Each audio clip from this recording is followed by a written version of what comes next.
तेरा मेरा मनवा कैसे एक हुई रे। तेरा मेरा मनवा कैसे एक हुई रे। कैसे एक हुई रे। कैसे एक हुई रे। तेरा मेरा मनवा कैसे एक हुई रे। मैं कहता आँखों की देखी, तू कहता कागज की लेखी। मैं कहता आँखों की देखी, तू कहता कागज की लेखी। मैं कहता निर्मोही रहियो, तू जाता है मोही रे। तेरा मेरा मनवा कैसे एक हुई रे। तेरा मेरा मनवा कैसे एक हुई रे। कैसे एक हुई रे। कैसे एक हुई रे। तेरा मेरा मनवा कैसे एक हुई रे। नमस्कार मेरे प्यारे भाइयों, मेरे परमात्मा के प्यारे जीव हंसों। मैं बंदी छोड़ सतगुरु दयाल से यही अरदास करता हूं कि आप सब मेरे भाइयों का विवेक पहले से ज्यादा और ज्यादा से ज्यादा बढ़ता ही जाए, और ऐसी कोई दुविधा ना रहे जो मेरे भाइयों के मन में 1% भी घर कर पाए। हर चीज क्रिस्टल क्लियर होती चली जाए, हर चीज बिल्कुल सही से समझ में आती चली जाए। मैं बस यही अरदास करूंगा मालिक से, और मैं हमेशा यही चाहूंगा कि आप इतने सामर्थ्यवान हो जाओ कि सत्य असत्य का निबेड़ा स्वयं से कर सको। किसी से पूछने की जरूरत ना पड़े कि जो मैं समझ रहा हूं वो सत्य है या असत्य। खुद से ही फैसला करना आ जाए, इतना दृढ़ हो जाओ। उस दिन मेरी खुशी का कोई ठिकाना नहीं रहेगा मेरे भाइयों, जिस दिन आप इस मुकाम पे पहुंच गए। और आपको बताना चाहूंगा कि लाखों की संख्या में मेरे भाई जाग रहे हैं। बहुत खुशी होती है, बहुत ही ज्यादा प्रसन्नता होती है। विदेशों से कई फोन आते हैं, लोग जाग रहे हैं। 20-20, 30-30, 50-50 साल जिन पंथों में बैठे हुए थे आस लगा के कि परमात्मा मिलेगा, मेरे भाई जाग रहे हैं। बहुत खुशी होती है, बहुत ज्यादा खुशी होती है जब कोई सोया हुआ मालिक का जीव सत्य के लिए जाग जाता है। मैं बयान नहीं कर सकता उस खुशी को, क्योंकि मेरा एक ही मकसद है, मेरे भाइयों को जगा पाऊं। जन्मों जन्मों से जो सो रहे हैं उनको जगा पाऊं, क्योंकि अगर इस जन्म में भी नहीं जगे तो मेरे भाइयों 1,84 में जाना पड़ जाएगा। ऐसे ऐसे जन्म मिलेंगे कि आप सोच भी नहीं सकते। ऐसी ऐसी जूने मिलेंगी जो आपको जिनका नाम तक नहीं पता। ऐसे ऐसे शरीर मिलेंगे जिनको आपने कभी देखा तक नहीं। तो मेरे भाइयों, पूरा विवेक लगाओ, विचार करो, ये मौका बार बार नहीं मिलेगा। मैं यही समझा रहा हूं पहले सत्संग से कि ये मौका दोबारा नहीं मिलेगा। जो भी बताया जा रहा है उसको अच्छी तरह धीरज से समझना है, एक एक चीज को क्लियर करते जाना है। तभी मेरे भाई ये जन्म और मरण हमेशा के लिए खत्म होंगे, नहीं तो कोई फायदा ही नहीं। इंसान जन्म में आने का कोई फायदा नहीं आप ले पाओगे। इसीलिए बार बार समझाता हूं कि हर एक सत्संग को 10-10 बार सुनो, एक एक बात को 10-10 बार सुनो। तभी समझ में आएगी, तभी रास्ता बिल्कुल साफ दिखाई देने लगेगा। लेकिन ये सब आपने ही करना है। मैं तो केवल सत्संग करके अपना फर्ज निभा सकता हूं, लेकिन इस सत्संग को समझना आपने है। आपने है मेरे भाइयों, आपने। तो आज जो हम वाणी लेंगे बहुत इंपॉर्टेंट वाणी है, और अगर आपने इस वाणी को सही से समझ लिया तो आपके दिमाग से यह भ्रम हमेशा के लिए खत्म हो जाएगा कि कबीर साहब गर्भ से आते हैं कि कहां से आते हैं, कि वो भी 5 तत्वों का शरीर धारण करके आते हैं या वो कुछ और ही हैं। आज ये भ्रम का पर्दा आपका उठा दिया जाएगा। गुरु ग्रंथ साहिब से अच्छी तरह समझना है क्या कहती है वाणी। तो अंग नंबर 325 पे जब आप देखेंगे तो कबीर साहब की वाणी वहां पे दर्ज है। इसको अच्छी तरह समझना है गहराई से, क्योंकि हर वाणी पढ़ तो कोई भी सकता है और उसके अर्थ भी समझ सकता है डिक्शनरी में देख के या किसी से पूछ के, लेकिन उसके भाव को पकड़ना सबके बस की बात नहीं होती है। उसके लिए आपको परम विवेकी बनना पड़ता है, नहीं तो आप भी केवल लिखे हुए शब्दों में ही उलझ के रह जाओगे। उस भाव तक नहीं पहुंच पाओगे जिस भाव में वो वाणी बोली गई है। तो आज हम इस वाणी का खुलासा करेंगे कि क्या कहती है वाणी। अस्थावर जंगम कीट पतंगा, अनेक जन्म किए बहुरंगा, ऐसे घर हम बहुत बसाए, जब हम राम गर्भ होई आए। अब यहां पर ये जो लाइनें लिखी हैं, इसको पढ़ के बहुत से लोग ऐसे भ्रमित हो जाते हैं कि देखो कबीर साहब खुद कह रहे हैं कि अस्थावर जंगम कीट पतंगा, यानी मैं भी इन जूनों में भटकता हुआ इंसान जन्म को प्राप्त हुआ। अनेक जन्म किए बहुरंगा, यानी बहुत से जन्मों में मैं 84 में भटकता रहा। ऐसे घर हम बहुत बसाए, ऐसे शरीरों में मैंने बहुत बार वास किया, ऐसे घर बहुत बार बसाए, जब हम राम गर्भ होई आए। अब देखिए कि इस वाणी में क्या भेद छुपा है। एक एक चीज समझ में आएगी जब उस भाव को पकड़ोगे, जब उस भाव को जानोगे कि कबीर साहब क्या कहना चाहते हैं, तब आपको ये वाणी बिल्कुल खुल के बिल्कुल सामने प्रकट हो जाएगी और एक एक शब्द पे आप चिंतन करने लगोगे। तो इसमें बड़े गुप्त रूप से कबीर साहब ने ज्ञान को खोला है, जीवों को जगाने के लिए बोला है कि भाई तुम 1,84 में भटकते हुए आए हो, अभी चेत जाओ, वरना ऐसे ही घर और बनाने पड़ेंगे। ये जीवों को समझाने के लिए बोला है, ना कि वो खुद 1,84 में भटक रहे हैं।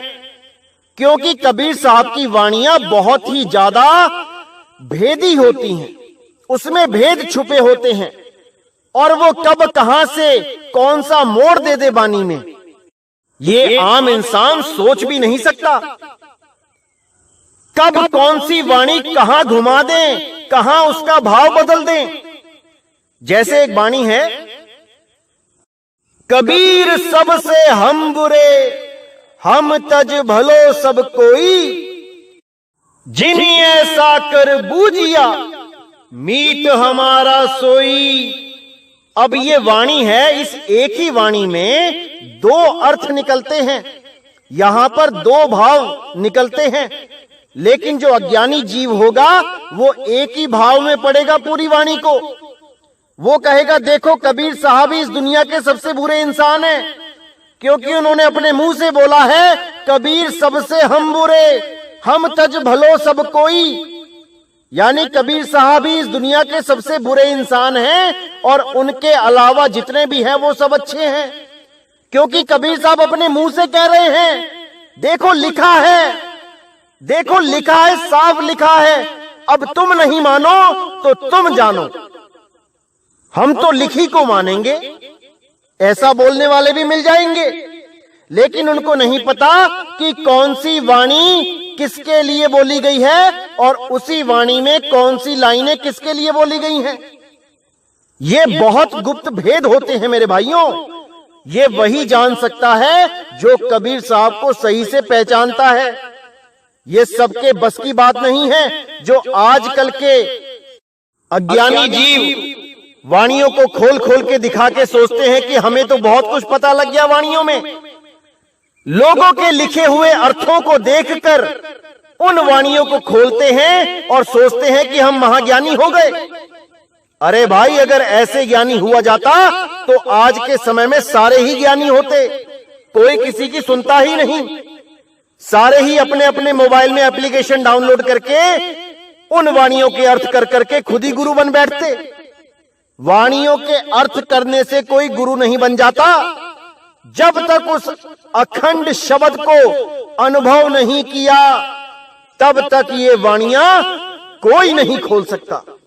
चाहे कितना ही बड़ा कोई व्याकरण का अध्यापक या आचार्य आ जाए, कोई कितना ही बड़ा अक्षरों का ज्ञानी आ जाए, वो वाणी को उसका अर्थ तो कर सकता है लेकिन भाव नहीं पकड़ सकता, क्योंकि उसने स्वयं ही उस शब्द का अनुभव नहीं किया जिस शब्द के बारे में वाणी चीख चीख के बोल रही है।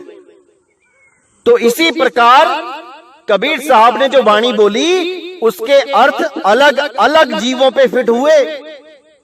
जैसे पहली लाइन बोली, कबीर सबसे हम बुरे हम तज भलो सब कोई, ये जीवों के लिए बोला है कि तुम अपने आप को ऐसा मानो कि सबसे बुरे तुम ही हो और तुमसे बुरा कोई नहीं है, सब तुमसे अच्छे हैं। जब सब तुमसे अच्छे हैं तो तुम निंदा किसकी करोगे, तुम बुराई किसकी करोगे? और जब तुम किसी की बुराई नहीं करोगे तो तुम में और मुझ में कोई फर्क नहीं रहेगा। जिन्हें ऐसा कर बूझिया मीत हमारा सोई, जिसने ऐसा जान लिया वो मेरा मीत है, क्योंकि मैं बुरा नहीं हूं, मैं बुरा नहीं हूं। भले मैंने लिख दिया कि कबीर सबसे हम बुरे, मेरे लिखने मात्र से मैं बुरा नहीं हो गया। ये मैंने जीवों के लिए लिखा है जो बुराइयों को छोड़ नहीं पा रहे हैं।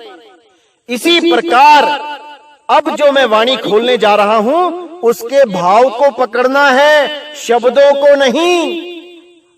तो क्या कहती है वाणी?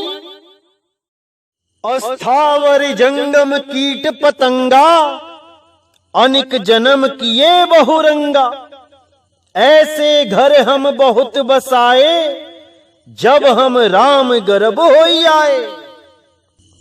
अब यहां पे सतगुरु कबीर साहब इस जीव को समझाते हुए कह रहे हैं कि अस्थावर जंगम कीट पतंगा, यानी हे जीव, तो कितने ही जन्मों से होता हुआ अस्थावर में गया, फिर जंगम कीट पतंगा बनता रहा। ऐसे एक एक जन्म में होता हुआ आज तू इंसान जन्म में आया है। अनेक जन्म किए बहुरंगा, बहुत से जन्मों में बहुत से शरीरों को प्राप्त करता हुआ आज तू इंसान जन्म में आया है। ऐसे घर हम बहुत बसाए, ऐसे बहुत से घर बसाता रहा तू। ये अपने लिए नहीं बोल रहे हैं कि कोई कहे कि कबीर साहब 84 में भटकते हुए आ रहे हैं। ये जीव को समझा रहे हैं कि हे जीव, तेरी ऐसी दुर्दशा हो गई है कि तू कीट पतंगे बनता हुआ तब जाके एक बार इंसान जन्म में आ रहा है, फिर भी नहीं चेत पा रहा है। तेरा इंसान जन्म में आना और मेरा इंसान जन्म धारण करना, यानी इंसानी रूप धारण करना, इसमें जमीन आसमान का फर्क है। एक आम जीव 84 लाख जूने भोगने के बाद इंसान जन्म में आता है, और मैं जब आता हूं तो सीधे शब्द से प्रकट होता हूं। और जब यहां लीला करके सारा भेद बता के समझा के जीवों को जगा के जब मैं जाता हूं तो सीधे शब्द में ही समाता हूं। अरे सुरत समाए शब्द में, वाको काल न खाए। वो शब्द ही गर्भ है, राम गर्भ। ये कोई मां का गर्भ नहीं लिखा है यहां पे। आंखें खोल के दिमाग की बत्ती जला के पढ़ो, क्या भाव बनता है इसका। गर्भ का मतलब होता है नरक। कुंभी नरक बोला गया है, कुंभी नरक गर्भ को। और राम गर्भ क्या बोला गया है? क्या राम के पास भी कुंभी नरक है क्या? जिस राम की महिमा सब संत गाते हैं कि वो राम गर्भ जून से छुड़ा लेता है, तो क्या उस राम के पास भी गर्भ है क्या?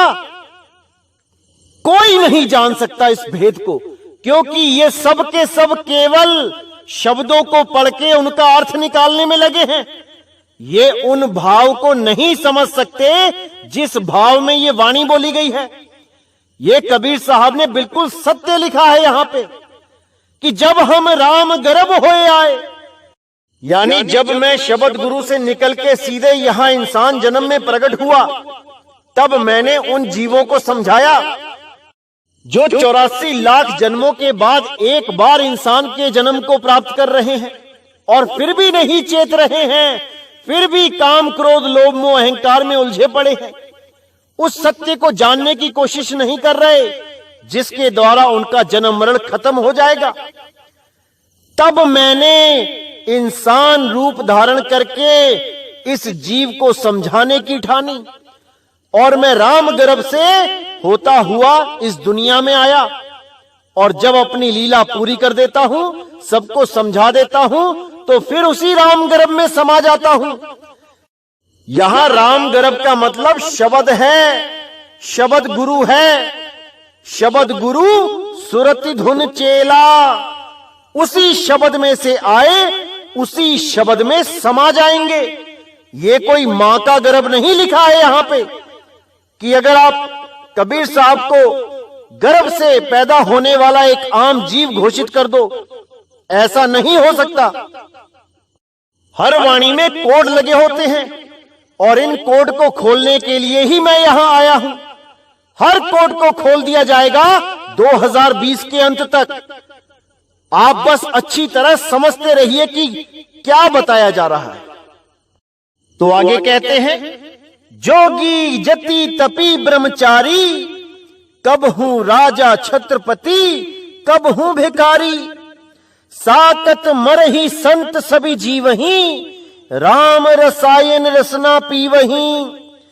यानी यही जीव कितनी बार छत्रपति राजा बन के इस दुनिया में आता है और वही छत्रपति राजा पता नहीं कितनी बार भिखारी बन के जन्म लेता है, दर दर की ठोकरें खाता है, अपने ही बनाए हुए राजमहल के बाहर खड़ा होके एक एक आने की भीख मांगता है।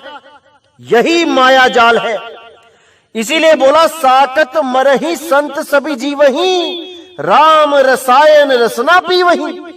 साकत का मतलब होता है जिसका कोई गुरु ही नहीं है, जो निगुरे होते हैं, जो कभी गुरु धारण करते ही नहीं और दूसरों को भी यही सलाह देते हैं कि कोई गुरु धारण नहीं करना चाहिए। जैसे एक शैतान बच्चा क्लास में हमेशा शैतानी करता है, कभी पढ़ता नहीं ढंग से और दूसरों को भी यही कहता है कि अरे टीचर तो बेवकूफ हैं, आओ शरारतें करें, आओ खेलें, टीचर पढ़ाता है और वो पीछे खेल रहे होते हैं। ऐसे बच्चे खुद तो फेल हो जाते हैं और दूसरों को भी फेल कर देते हैं। तो ऐसे लोगों से सावधान रहना है मेरे भाइयों। ऐसे लोग अपना सत्यानाश तो करेंगे ही और दूसरों का भी सत्यानाश करने की वजह बन जाते हैं। कबीर साहब ने तो यहां तक बोल दिया कि गुरु गोविंद दोनों खड़े, काके लागू पाए, बलिहारी गुरु आपने गोविंदियो लखाए। अब गुरु और गोविंद दोनों अलग अलग कर दिए यहां पे, लेकिन ये अज्ञानी जीव क्या कहते हैं कि गुरु ही गोविंद है। गुरु तो कभी देही गुरु के लिए बोला ही नहीं गया। कौन समझाए इन मूर्खों को, कौन समझाए इन मोटी अकल के प्राणियों को। ये तो जहां लगे हैं इनको लगे ही रहने देना चाहिए, गलती से भी रास्ता नहीं बताना चाहिए, क्योंकि जो भी इन्हें रास्ता बताने जाता है ये उसी से बहस करने लग जाते हैं। उसी को भला बुरा बोलने लग जाते हैं। ऐसे लोगों से दूरी बना लेनी चाहिए, सबसे भला इसी में है। तो कहते हैं साकत मरहि संत सब जीवही, राम रसायन रसना पीवही। ये जितने भी निगुरे हैं, ये जितने भी साकट हैं, ये सब मरेंगे। और जितने भी संत हैं, यानी जिन्होंने गुरु धारण करके उस संत गति को प्राप्त कर लिया है, वो सभी सदा सदा के लिए अमर हो जाएंगे। उनको कोई भी जन्म मरण में नहीं लेके आ पाएगा। फिर कहते हैं राम रसायन रसना पीवही। उस राम रसायन को यानी उस अमृत को वो संत ही पीते हैं और सदा सदा के लिए अमर हो जाते हैं। आगे साहिब कहते हैं कहे कबीर प्रभ कृपा कीजे, हारी परे अब पूरा दीजे। बहुत गुप्त भेद है मेरे भाइयों, इसमें बहुत गुप्त भेद है। अच्छी तरह समझोगे, एक एक शब्द अच्छी तरह समझ में आएगा। कहे कबीर प्रभ कृपा कीजे। साहिब कह रहे हैं कि हे प्रभु अब कृपा करो। अब परमात्मा से जब कृपा कोई कहता है कि मुझ पे कृपा करो, तो परमात्मा क्या करता है? क्या उसको बिना गुरु के ही सीधे दर्शन दे देता है? क्या उसकी सूरत को सीधे शब्द में मिला लेता है? अगर ऐसे होने लग जाए तो भाई करोड़ों लोग हैं, करोड़ों, जो रोज यही अरदास करते हैं कि हे परमात्मा मुझे दर्शन दो। तो सबको दर्शन हो जाने चाहिए, क्योंकि परमात्मा तो भेदभाव करता ही नहीं। जब परमात्मा कबीर साहब को ज्ञान दे सकता है, परमात्मा नानक साहब को ज्ञान दे सकता है, रविदास जी के भरम दूर कर सकता है, तो एक आम जीव के क्यों नहीं कर सकता? फिर क्यों केवल कबीर साहब के आने पर ही यहां सारे संत चेतते हैं, यहां भीड़ लग जाती है भक्तों की? सतयुग के भगत कहां गए? दिखाओ जरा कोई एक भगत चेता हो, एक भगत को भी परमात्मा मिला हो। द्वापर में बताओ जरा नाम, त्रेता में बताओ जरा। अरे और तो और छोड़ो सबको, कबीर साहब के आने से पहले जरा दिखाओ कि 40 भगत 50 भगत एक साथ वाणी बोलते हो परमात्मा के नाम पे, सब चेत गए हो। या कबीर साहब के जाने के बाद दिखा दो 30-40 भगत कोई और नाम बता दो जो कबीर साहब के जाने के बाद जिनको परमात्मा ने दया कर दी। क्या सारी मानसून की बारिश उसी वक्त करनी थी परमात्मा ने जब कबीर साहब इस धरातल पे आए थे? कबीर साहब के साथ जैसे ही वो आए मानसून की बारिश आ गई, सब चेत गए, सबको परमात्मा मिल गया। जब कबीर साहब नहीं थे तो एक भी नहीं था, और कबीर साहब जब यहां से चले गए उसके बाद भी कोई एक नहीं आया जिसको आप भगत की श्रेणी में रख दोगे। सारे भगत क्या केवल कबीर साहब के समय पे ही आने थे? उससे पहले और उससे बाद में क्या परमात्मा ने कृपा करनी बंद कर दी थी? कोई विचार नहीं करता।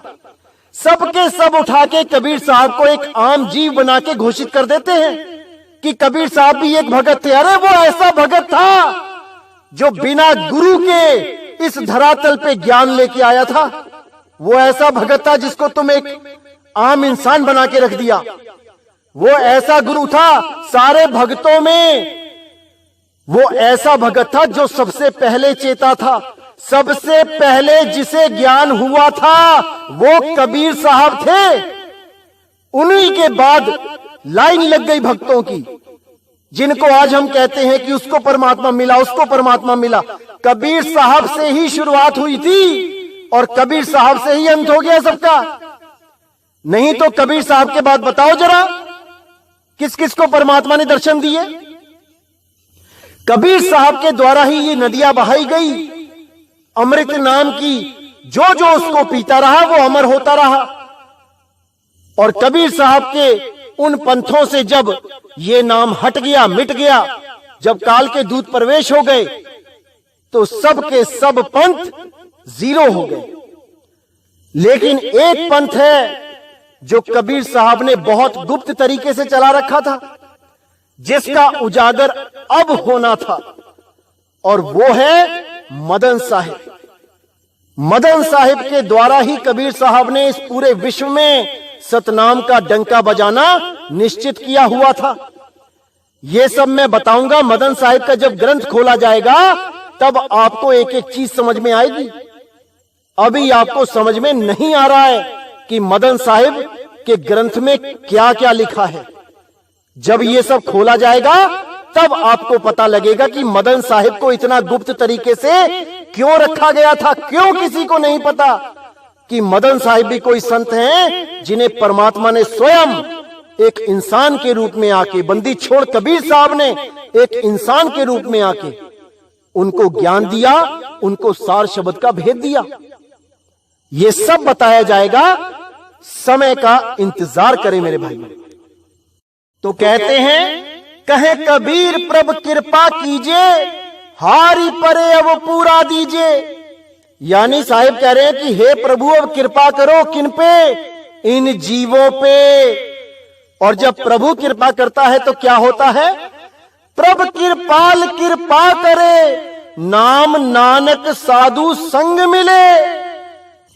जब प्रभु कृपा करता है तब साधु का संग मिलता है और उस साधु के द्वारा नाम मिलता है। दाना सिरदान नाम दान। और जब नाम दान मिलता है तो जन्म मरण का भ्रम खत्म हो जाता है। ये जन्म मरण एक भ्रम ही है कि मैं मर रहा हूं, मैं जी रहा हूं। अरे तुम अमर बीज हो, तुम अमर आत्मा हो। ये भ्रम जब तक खत्म नहीं होगा कि मैं मर रहा हूं, जी रहा हूं, तब तक तुम अपने स्वरूप को प्राप्त नहीं कर सकते। इसीलिए सबसे पहले अपने स्वरूप की बात की गई है कि जब तुम अपने स्वरूप को जान जाओगे तो जन्म मरण ऑटोमेटिकली खत्म हो जाएगा। जीवित मरिए भवजल तरिए।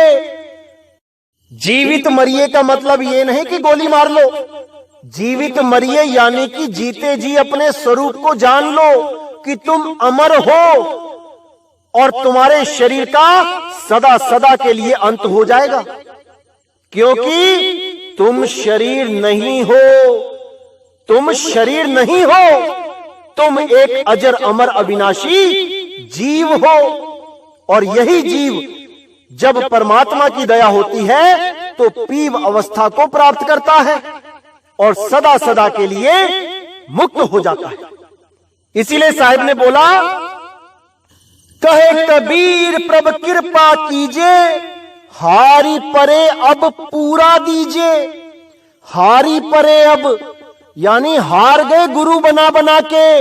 ये अधूरे गुरु बना बना के, देहधारी अधूरे गुरु बना बना के हार गए। अब पूरा दीजिए, अब हमें पूरा गुरु दो जो वो शब्द का भेद बताए और हमारी सूरत को असली सच्चे शब्द से जोड़े, ना कि नकली शब्द से, ना कि इन 52 अक्षरों से, ना कि जीवा के द्वारा बोले जाने वाले जपे जाने वाले नामों से। कीर्तम नाम कथे तेरे जिहिबा, सत्य नाम तेरा परापुर बला। उस सत्य नाम से जोड़े जो बोलने लिखने पढ़ने में नहीं आता। उस सत्य नाम से जोड़े, वही गुरु पूरा है। सोई गुरु पूरा कहावे, जो 2 अक्षर का भेद बतावे। एक छुड़ावे एक लखावे, तब प्राणी निज घर को जावे। प्राणी तभी निज घर को जा सकता है जब 52 अक्षरों से हटके उस आदि नाम का, उस आदि अखंड सार शब्द का ध्यान करे, तब यहां से निकल सकता है, अन्यथा नहीं। धुन में ध्यान, ध्यान में जाना, गुरमुख अकथ कहानी। वो अकथ कहानी है, वो कही नहीं जा सकती। वो धुन लिखी नहीं जा सकती। वो धुन बोली नहीं जा सकती, पढ़ी नहीं जा सकती। जब उस धुन से सूरत जुड़ जाती है तो समझ जाओ कि जन्म मरण सदा सदा के लिए खत्म हो जाता है। तो मेरे भाइयों, अच्छी तरह समझना है, भरमाने वाले बहुत हैं, बहुत मिलेंगे, उनका कुछ नहीं जाएगा। नुकसान आपका होगा। 84 लाख में आपको भटकना पड़ेगा, उनका कुछ नहीं जाएगा। वो तो बड़ी बड़ी बातें करके साइड में हो जाएंगे और आपका पूरा जन्म खराब हो जाएगा। ये मानुष चोला बर्बाद हो जाएगा। साहिब ने बोला है, मानुष चोला दुर्लभ है, मिले ना बारंबार, तरवर जो पत्ता गिरे बहुर न लागे डार। ये जन्म बार बार नहीं मिलेगा मेरे भाइयों। एक एक वाणी पे विचार करना है। ये वाणियां मीटर है, मीटर। इसी मीटर से हमने सही रास्ते को नापना है, नहीं तो ये काल के दूत जितने भी हैं, ये सब भ्रमित करके तुम्हारा जन्म बर्बाद कर देंगे। तो इनसे बचना है मेरे भाइयों, और केवल ज्ञान आधार से ही बचा जा सकता है। अगर आपको ज्ञान है तभी इनसे बचोगे, नहीं तो ये तुम्हें गिरा लेंगे, ये दबा लेंगे तुम्हें। इसीलिए मैं कहता हूं कि अपना विवेक ऐसा जगा लो कि कोई भी तुम्हें भ्रमित ना कर पाए, कभी नहीं कर पाए। तो आज का सत्संग यहीं समाप्त करेंगे, और अगला सत्संग बहुत इंपॉर्टेंट है मेरे भाइयों। एक एक चीज को अच्छी तरह समझना है, क्योंकि अगर अभी नहीं समझे तो कभी नहीं समझोगे मेरे भाई। और बात जरा सी है वरना 84 है। अच्छी तरह समझ लो मेरे भाइयों, इसको अच्छी तरह समझ लो। तो आज का सत्संग यही समाप्त करता हूं। बोलिए सतगुरु बंदी छोड़ सतगुरु सत्य कबीर साहिब की सदा ही जय हो, सदा ही जय हो। मेरे मालिक की साहिब बंदगी सतनाम।